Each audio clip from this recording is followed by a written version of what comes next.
And we are recording. All right. So we're going to go through. I uploaded for you guys.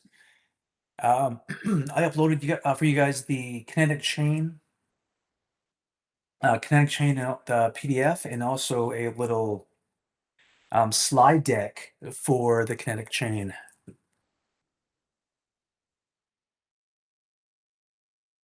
So let's share the screen.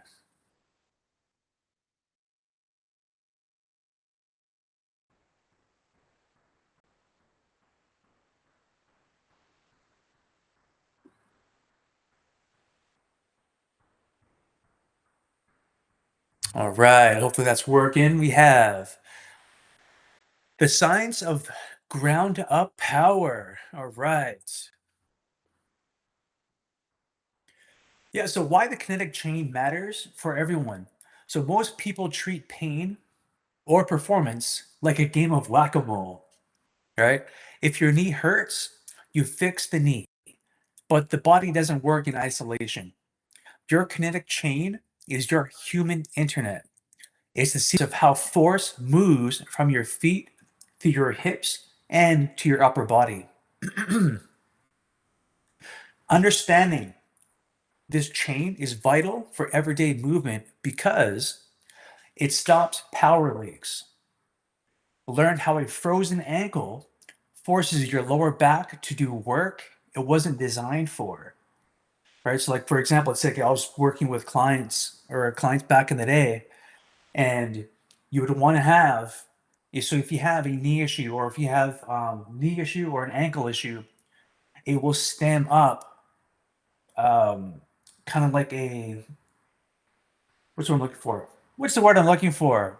A train track. So if I have inability in my ankle, that train track from my ankle to my knee, to my hip, to my low back, that chain, it will alter, or it will cause pain in the future, or it will cause imbalances or overcompensation in a muscle or a joint group that doesn't need to be addressed or doesn't need to be fired on. Right? So you want to look at if you have ankle issues, or if you have any ground force reactions from your running or sprinting or uphill drills. You want to make sure that your ankle is stability or stable, and you want to make sure that it has the flexibility and mobility to perform at its most desired state for that joint or that muscle. So you always want to think of the, if I have a low back issue, then I have to double check my glutes, my hips, making sure that my mid back is good, and also my neck. So you always want to address the full body, not just the one specific pain point. Yes, of course, if you have a knee issue, you definitely want to work with it, but you also want to make sure that the full body is running at its performance level as well. So that's where the power links come into play. So this kinetic chain is vital for everyday movement because it reverses desk body.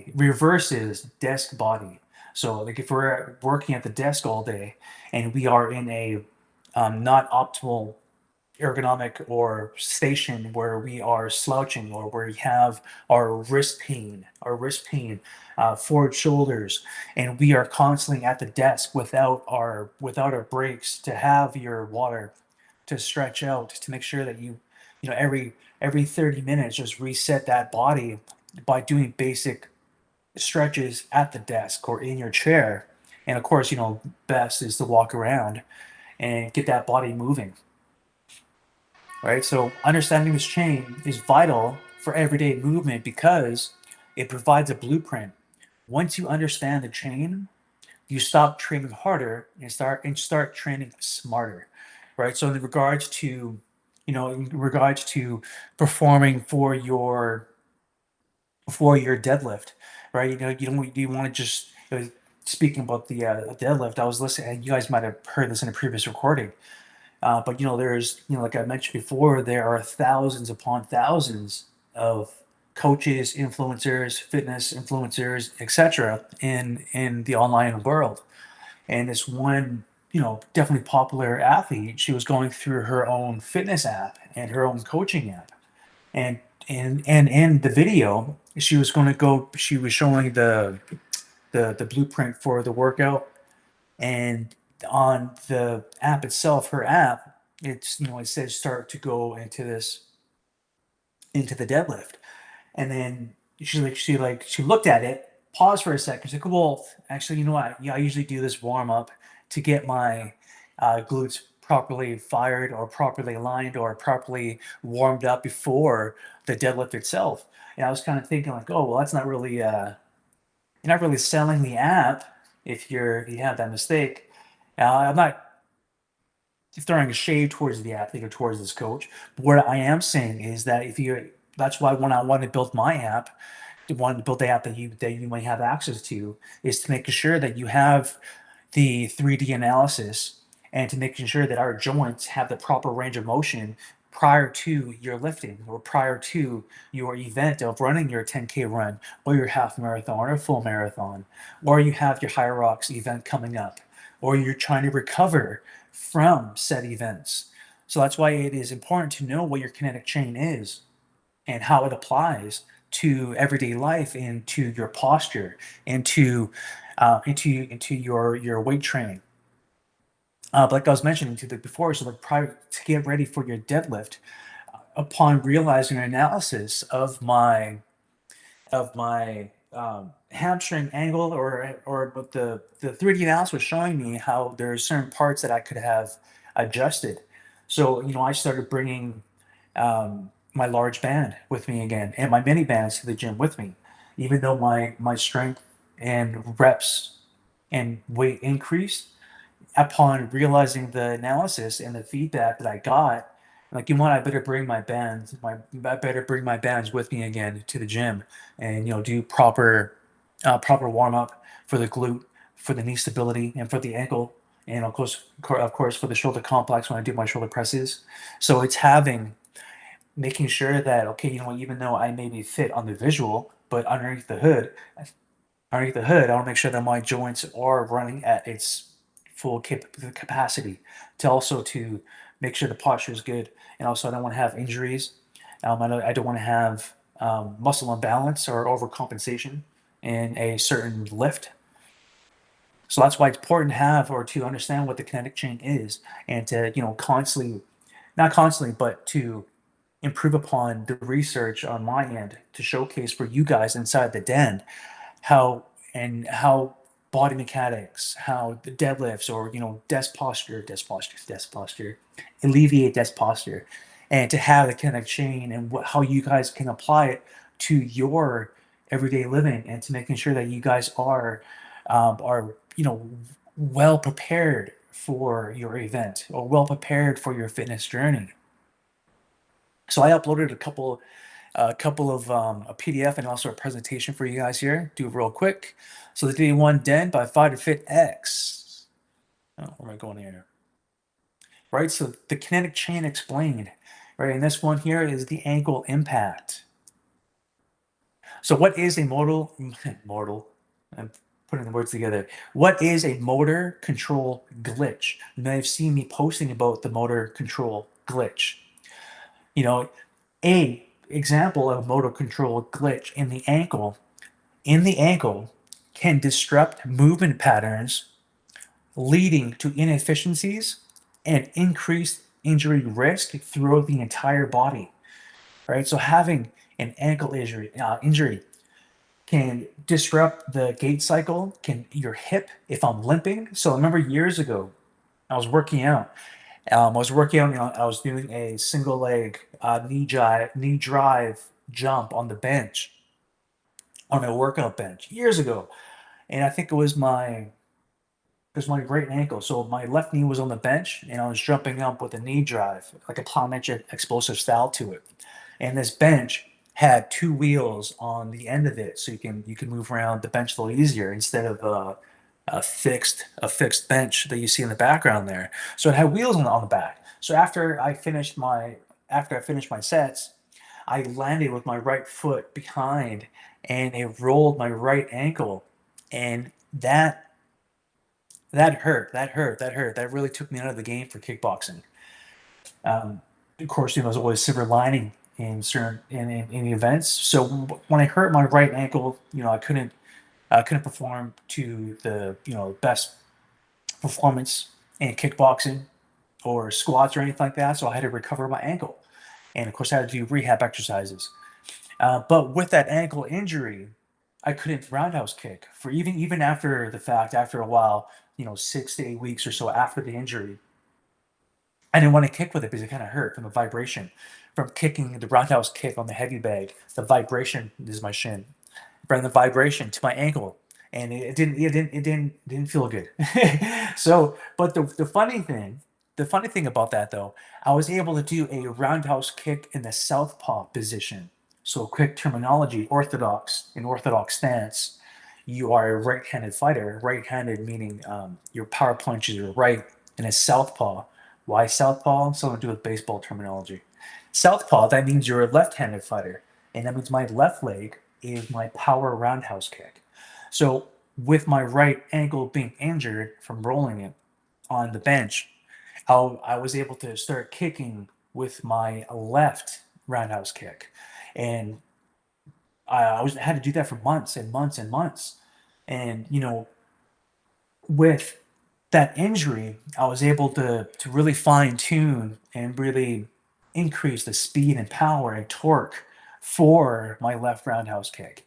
And you can definitely I was working out with some people, some clients working out together years ago on the kick shield, and you can hear the difference. You can hear, yeah, you get the difference from the left and right, just because I had to focus on the left roundhouse kick. And so you can hear the difference. Like, oh wow, your left is, you can really feel and hear the difference in your left roundhouse kick. Like, well, yeah, I injured my right. I had to explain the story, but anyways, having that ankle injury can mess up the kinetic chain.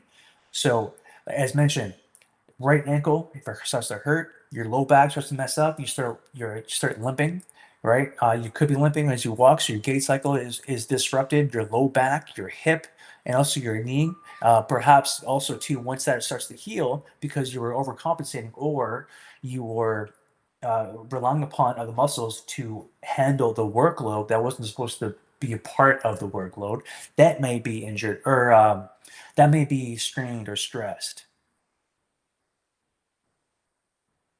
Now too, so like like as a working with being that's one thing. For if you guys are going to hire a personal trainer, you want to make sure that their resume includes a big box gym that is well known or very popular. Because when I first got certified, I told you this before, when I first got certified for this big box gym, they really highlighted the importance of certifications and also the knowledge of the trainer for biomechanics, injuries, and yeah, so like you can really, the team, the environment that you are in as a personal trainer in the gym setting, the people around you that are in your career or in your profession, the level of expertise and knowledge of them elevates the group, either to step up and learn more about your profession, or if it's a not necessarily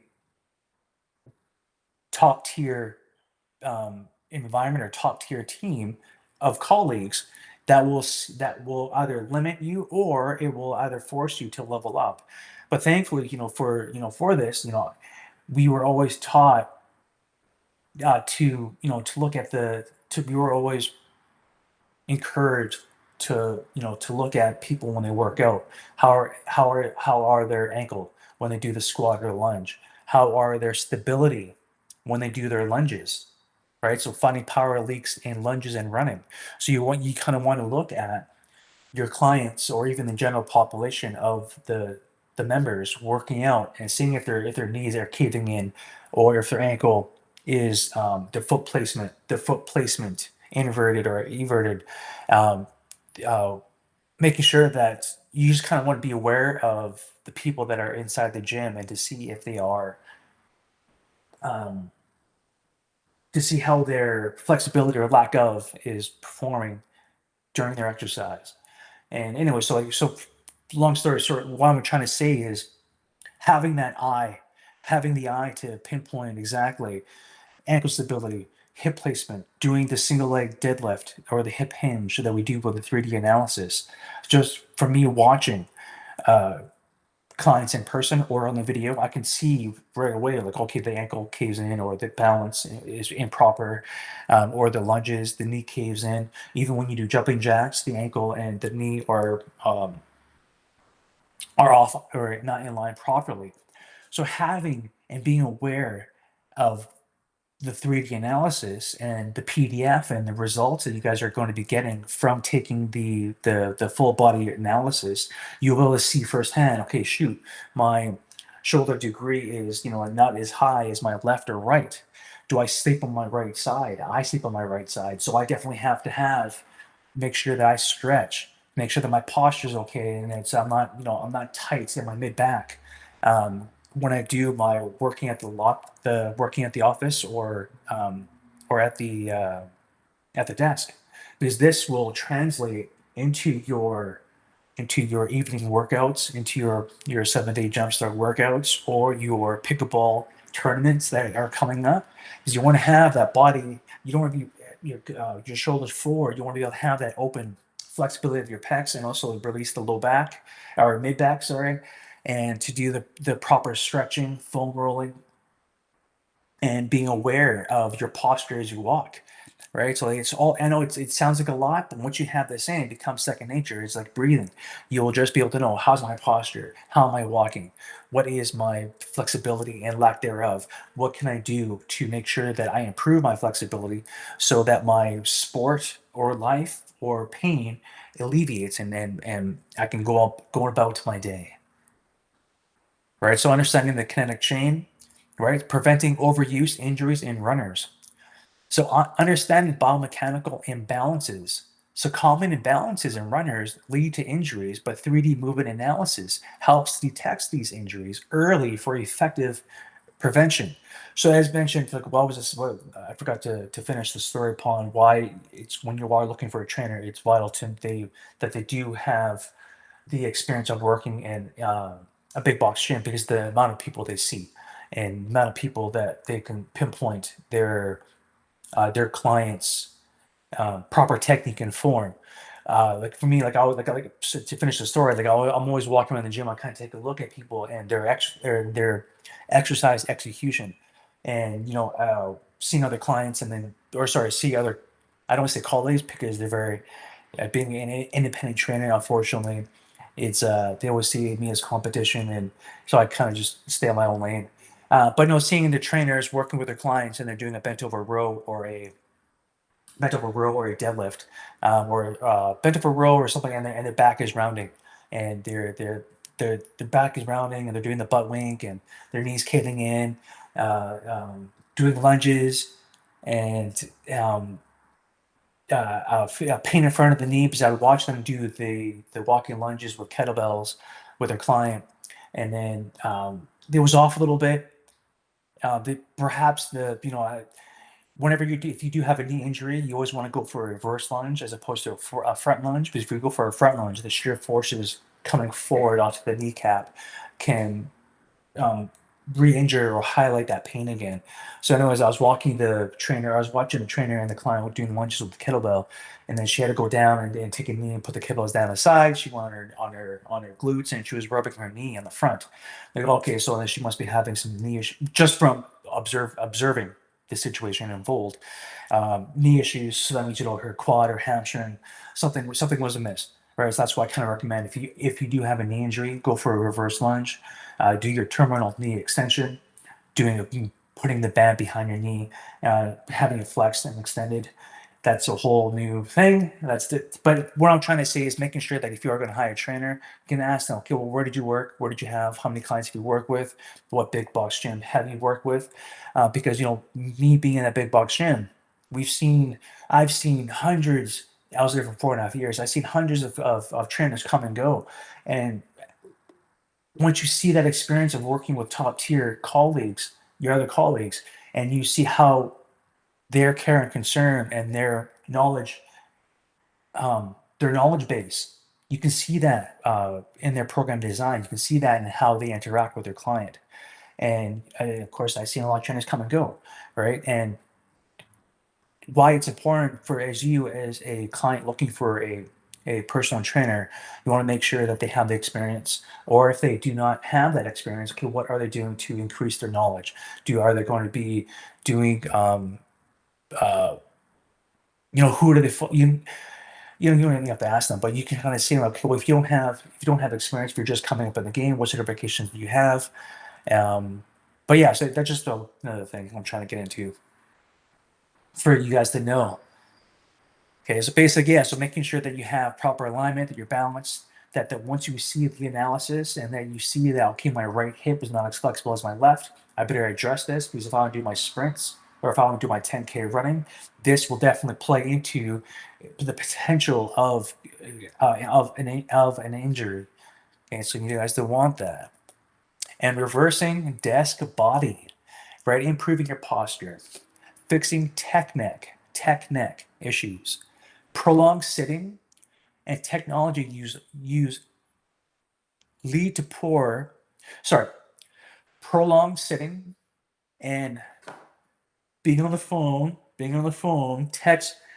technology used prolonged can lead to poor posture and technique, right? So from the 3D analysis, we have the cervical left, right, head tilt forward and back, and seeing the differences with that analysis can help you pinpoint, okay, shoot, I better work on this.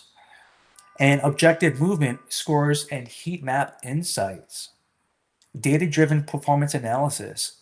Utilizing objective movement scores offers precise insights into an athlete's performance, or my office workers here, significantly enhancing training efficiency and injury prevention strategies.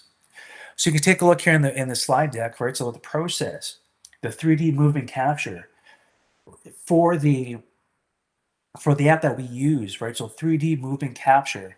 The initial phase involves precise 3D movement capture, allowing us to analyze movement patterns and identify areas of dysfunction. So in this one here, can't really see but I'm doing it's a still picture, but I'm doing a shoulder press. Now, for the 3D analysis, you can either use body weight or you can use a dumbbell. In this case, I use a dumbbell since I have my dumbbells in the back.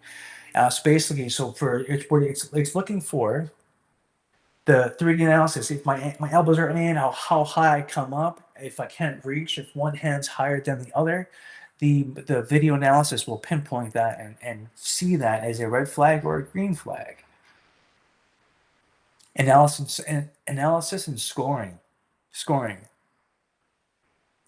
Captured data is processed to generate objective scores, providing insights into movement quality and highlighting areas that require attention.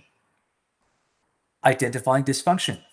We pinpoint dysfunctions and power leaks within the kinetic chain, enabling targeted interventions for improved performance and injury prevention. So when I was going for a run, I realized my right knee was kind of coming off. Or was my right knee, or was it I think it was my knee. It might have been my knee. So anyway, so when I was going for my run, and I realized, okay, my right knee is feeling either the impact, or most likely in my case is probably an improper, um, not improper, but my glutes were the part weren't firing properly in my run. So now I added glute bridge, which I should, as runners, we should always do this. I know we shouldn't should each other, but it will be important and beneficial to us as runners to, prior to our run, is to do our leg swings, abduction, flexion and extension of the knee, hip flexions, basically side to side hip swings, forward and back hip swings, glute bridges, your cat and camel or angry cat, your fire hydrants, calf raises. What else can we do? Just quick. Do a 10-minute quick. It could be on the yoga mat. It could be onto the grass field, right? So it's basically getting the body primed and the body realizing, hey, look, we're going to go for a run. You better get ready. So that's what the warm ups are going to be entitled to, or not entitled. That's what the warm up is going to give you, that proper, or it'd be an increased performance in your run. So identifying dysfunction. So in this picture here, my right shoulder is at 90 degrees, but it might be an internal or external rotation for the shoulder. And seeing the angle and range, I do have my right side curved to my left. And yeah, so there we go. So that you guys already are in the day one den. That was just a quick little talk about the kinetic chain presentation slide deck. And now this is just a quick little PDF you guys can take a look at. Right, so here, just the law of alternating function.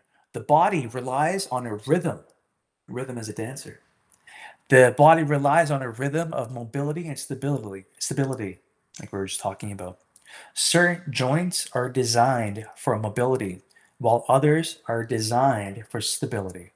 This is known as the law of alternating function.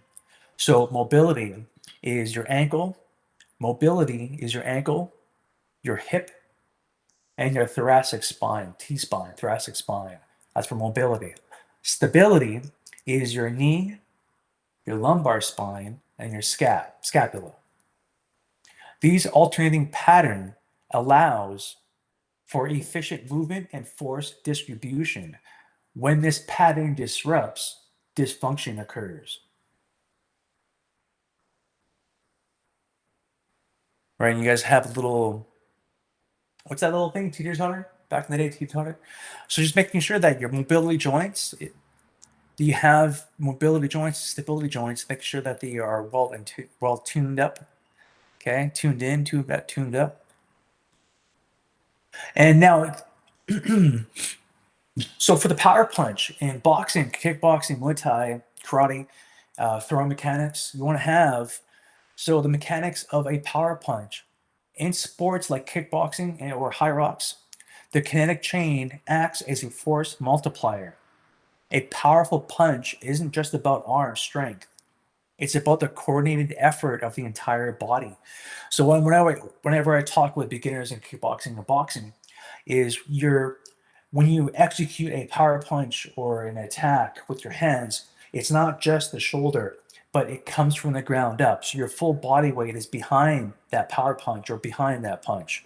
So what I'm trying to say is from your fighting stance, orthodox or southpaw, the initial force starts from your foot and the ground. You do a slight pivot.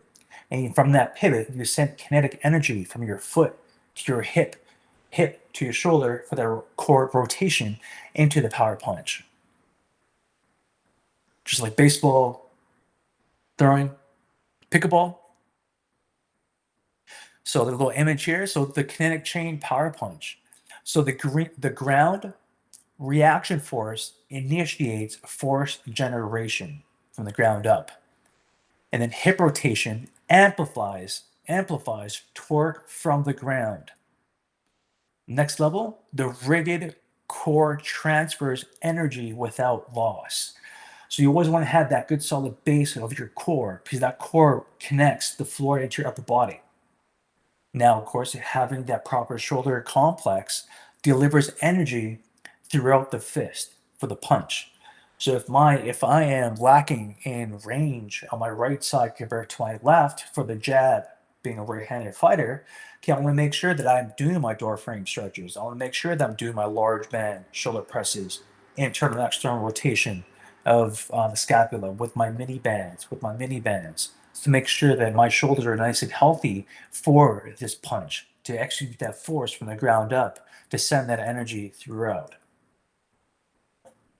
And of course, the powerful punch with improved performance is the top of the pyramid here.